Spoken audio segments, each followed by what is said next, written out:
नमस्कार दोस्तों, देशमुख सर के चैनल में आपका पुनः स्वागत है। मैं हमेशा आपको नवोदय विषय से संबंधित लगातार वीडियो आपको बना के देने की कोशिश करता हूं। आज उसी क्रम को आगे बढ़ाते हुए नवोदय सीरीज में पर्यायवाची शब्द के बारे में आपको बताऊंगा। इसके पहले मैं आपसे कुछ बातें कहना चाहूँगा। सबसे पहले आप सभी को बहुत बहुत धन्यवाद जो आप लगातार मेरे वीडियो को देख रहे हैं, मुझे सब्सक्राइब कर रहे हैं, उसके लिए मैं आपका बहुत शुक्रगुजार हूँ। और मैं कोशिश करता हूँ कि मैं आपको नवोदय के लिए सरल से सरल रूप से आपको समझाने की कोशिश करूँ। और इसी कड़ी को हम आगे बढ़ाते हुए हिंदी विषय को लिए हुए हैं। हिंदी विषय के अंतर्गत मैंने आपको संज्ञा, सर्वनाम और विशेषण के बारे में बताया है। और आज उसी कड़ी को आगे बढ़ाते हुए पर्यायवाची शब्द और विलोम शब्द की ओर बताऊँगा। लेकिन सबसे पहले मैं अभी पर्यायवाची शब्द के बारे में बताऊँगा। क्या होता है कि हिंदी विषय में, नवोदय के प्रश्नों में हिंदी विषय में अनुच्छेद आता है। अनुच्छेद में पर्यायवाची शब्द का बहुत महत्वपूर्ण स्थान है। वो उसमें से आपको 5 अनुच्छेद आएंगे, उसमें से कम आपको 4 प्रश्न कम से कम 4 प्रश्न पर्यायवाची के मिलेंगे। पर्यायवाची के ही प्रश्न रहेंगे। आपको पर्यायवाची शब्दों को याद करना है और उसको ध्यान से समझ के कार्य करना है। इसमें क्या होगा कि पर्यायवाची शब्दों में आपको पर्यायवाची शब्दों को याद रखना है। पर्यायवाची शब्द याद रखना है। याद रखने के बाद उसके प्रश्न आएंगे तो आप उसके प्रश्न को हल कर पाएंगे। अगर आप प्रश्नों के पर्यायवाची को याद नहीं रखेंगे तो आपसे वो प्रश्न हल नहीं हो पाएगा। इसलिए मैं आपकी कोशिश करूंगा कि मैं अधिक से अधिक आपको पर्यायवाची शब्दों के साथ परिचित कराऊं, अधिक से अधिक प्रश्नों को, अधिक से अधिक पर्यायवाची शब्दों को अवगत कराऊं, जिसको आप मेरे वीडियो को देखेंगे और लगातार उसको याद करेंगे। कई बार हमको पता है कि हम किसी चीज़ को देखते हैं और सुनते हैं तो हमको जल्दी याद होता है। उसी प्रकार मैं पर्यायवाची शब्द के कम से कम आपको 400 से 500 शब्द दूंगा। 400 से 500 शब्द आपको बताऊंगा, जिसको आप लगातार वीडियो में देखते रहेंगे तो आपको याद हो जाएगा। और उन्हीं में से कुछ प्रश्न आपको पर्यायवाची के शब्द के मिलेंगे जो आपको बहुत आसानी के साथ आप हल कर पाएंगे। आज हम इसी विषय को लेकर चलते हैं। पर्यायवाची शब्द। पर्यायवाची शब्द होता क्या है? पर्यायवाची शब्द क्या होता है? समान अर्थ का बोध कराने वाले शब्द को पर्यायवाची शब्द कहते हैं। जैसे कि कोई एक अर्थ है, कोई एक शब्द है, उसी के जैसे अर्थ वाले कौन कौन से शब्द हो सकते हैं, उसे पर्यायवाची शब्द कहते हैं। उसी को समानार्थी शब्द भी बोलते हैं। जैसे कि उदाहरण के रूप में देखते हैं अंधकार। अंधकार का उसको और क्या बोला जाता है? अंधेरा बोला जाता है, तम बोला जाता है, तिमिर बोला जाता है। ठीक है। अंधकार को और कई बार हम लोग बोलते हैं कि अंधेरा हो गया, मतलब उसका अर्थ होता है कि अंधकार हो गया। उसको कई लोग बोलते हैं तम हो गया। तम हो गया का अर्थ है अंधेरा हो गया। तिमिर उसका एक शब्द है। इस प्रकार अंधकार के पर्यायवाची उसी के समान अर्थ वाले शब्द कौन कौन से हो गए? अंधेरा, तम, तिमिर। मतलब पर्यायवाची शब्द का अर्थ ये होता है कि किसी भी शब्द के अनेक अनेक शब्द, मतलब एक शब्द है उसके कई शब्द बन सकते हैं। तो उसी प्रकार एक और शब्द देखते हैं अग्नि। अग्नि को और क्या बोलते हैं? आग बोलते हैं, अनल बोलते हैं, पावक बोलते हैं। जैसे बोलते हैं कि आग लग गया। आग लग गया का अर्थ है कि वो अग्नि ही कहलाएगा। कोई बोलता है अनल हो गया कहीं पे, तो उसका अर्थ होता है कि वहाँ पर अग्नि है। पावक का मतलब भी वही होता है, अग्नि। इसी प्रकार किसी भी शब्द के अनेक शब्द बनते हैं, अर्थ वाले शब्द बनते हैं, उसी ही पर्यायवाची या समानार्थी शब्द कहते हैं। मैं कोशिश करता हूं कि मैं आपको अधिक से अधिक पर्यायवाची शब्दों के साथ परिचित कराऊं। उसी में से कुछ शब्द अपन और देख लेते हैं। जैसे कि अतिथि। अतिथि को और क्या बोला जाता है? मेहमान बोला जाता है, आगंतुक बोला जाता है, अभ्यागत बोला जाता है। ठीक है। उसी प्रकार अंधा। अंधा को क्या बोला जाता है? नेत्रहीन, सूरदास, चक्षुविहीन। मतलब उसके अनेक पर्यायवाची शब्द कौन कौन सा हो गए? नेत्रहीन हो गए, सूरदास हो गए, चक्षुविहीन हो गए। इसी प्रकार असुर। असुर को और क्या उसके समानार्थी शब्द होंगे या उसके पर्यायवाची शब्द क्या क्या होंगे? दैत्य, दानव, निशाचर। इसी प्रकार अग्नि का क्या होगा? आग, ज्वाला, अनल, पावक। यहाँ पर और मैं बताया था पावक भी होता है, तो उसके अन्य शब्द आग होता है, ज्वाला होता है, अनल होता है, पावर होता है। ये उसी के समान अर्थ दिखाते हैं। और एक अच्छा शब्द है। उस अच्छा शब्द को क्या कहते हैं? और उसके और कौन कौन से समानार्थी शब्द होंगे? शुभ, उचित, उपयुक्त। आम का क्या होगा? आम्र, फलराज, अमृत फल।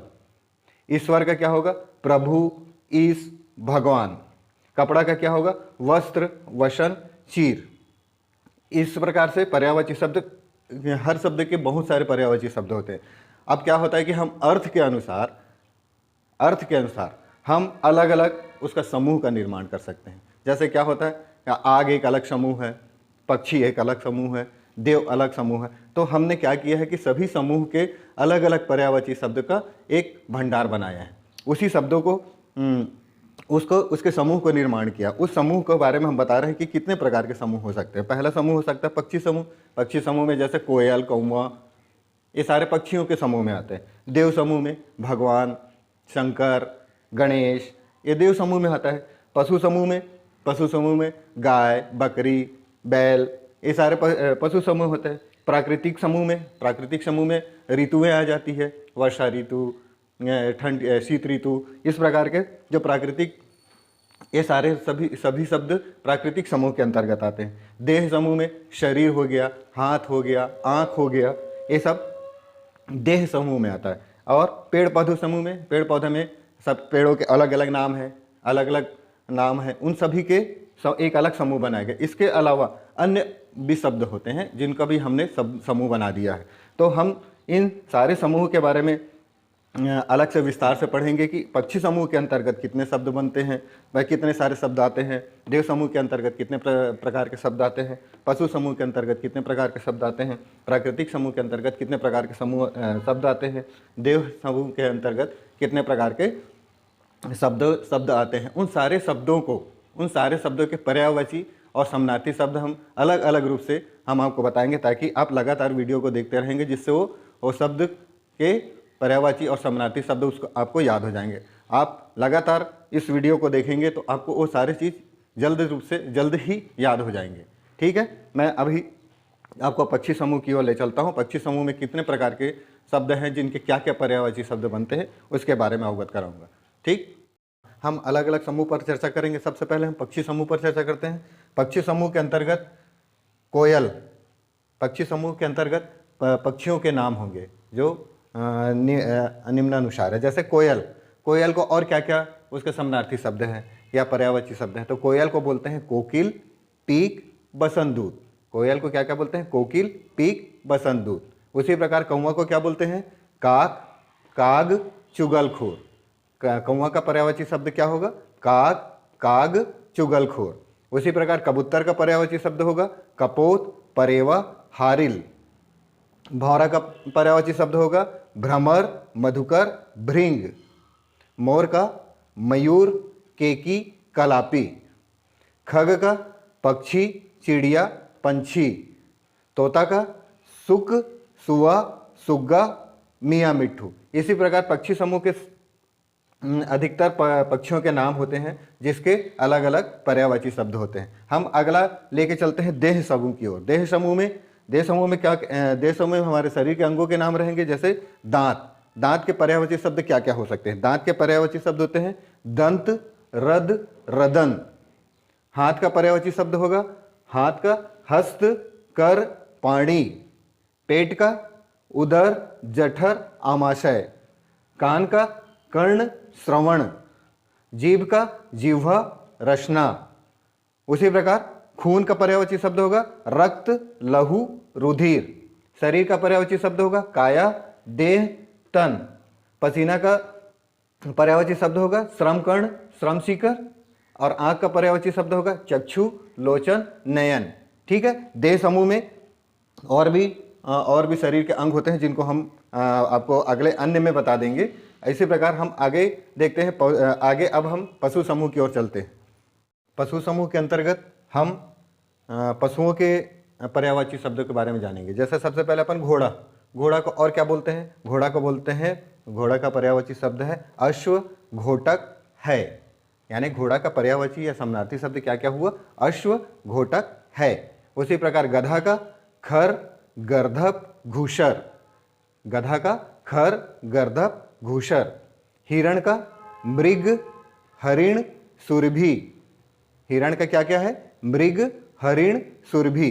इसी प्रकार हाथी का गज, हस्ती, दंती, गजराज। हाथी का क्या है? गज, हस्ती, दंती, गजराज। शेर का क्या है पर्यायवाची शब्द? वनराज, बाहुबल, सिंह। बंदर का पर्यायवाची शब्द क्या है? वानर, कपि, शाखा, मृग। बंदर का और क्या क्या पर्यायवाची और या समानार्थी शब्द क्या क्या हुआ? वानर, कपि, शाखामृग। सांप का क्या है? सर्प, विषधर, वासुकी। कछुआ का क्या है? कूर्म, कमठ, कच्छप। मछली का और क्या पर्यायवाची और समानार्थी शब्द है? जलजीव, मीन, मत्स्य। खरगोश का क्या है? शशक, खरहा। इसी प्रकार पशु समूह के अधिकतर जानवरों के पर्यायवाची शब्द हमने बताया। अभी कुछ जानवर के पर्यायवाची शब्द हम आपको और बताएंगे। इसी प्रकार पेड़ पौधे समूह में अपन देखते हैं, अगला समूह होता है हमारा पेड़ पौधे समूह। उस समूह में हम देखते हैं आम का पर्यायवाची है आम्र, अमृत फल, रसाल। आम का समानार्थी या पर्यायवाची हम बोलेंगे आम्र, अमृत फल, रसाल। फूल का पुष्प, कुसुम, सुमन। कली का पर्यायवाची और समानार्थी शब्द मुकुल, पंखुड़ी, कलिका। बगीचा का पर्यायवाची शब्द होगा बाग, वाटिका, उद्यान। उसी प्रकार घास का पर्यायवाची शब्द होगा तृण, दुर्वा, कुश। पान का नागरबेल, पर्णलता। पेड़ पौधे के समूह के अन्य और भी हैं जिनके हम समानार्थी शब्द आपको या पर्यायवाची शब्द हम आपको और बताएंगे। इसी प्रकार हमारा और समूह बच जाता है देव समूह, प्राकृतिक समूह, अन्य समूह। ये सारे समूह के पर्यायवाची शब्द हम आपको अगले वीडियो पे देंगे। इसी प्रकार हम पर्यायवाची के अगले वीडियो में हम आपको अधिक से अधिक पर्यायवाची शब्द और समानार्थी शब्द के साथ परिचित कराएंगे। आप लगातार इस वीडियो को देखेंगे जिससे आपको अधिक से अधिक पर्यायवाची शब्द और समानार्थी शब्द मिलेंगे। आपको इस वीडियो को लगातार देखना पड़ेगा जिससे वो सारे शब्द के पर्यायवाची शब्द आपको याद हो जाएंगे। इसी प्रकार हम पर्यायवाची शब्द के और अन्य बहुत सारे शब्दों के साथ आपका परिचय कराएंगे। धन्यवाद दोस्तों। आज का वीडियो यहीं पर हम अंत करते हैं और अगले वीडियो में हम अन्य समूह के बारे में चर्चा करेंगे। धन्यवाद दोस्तों, धन्यवाद।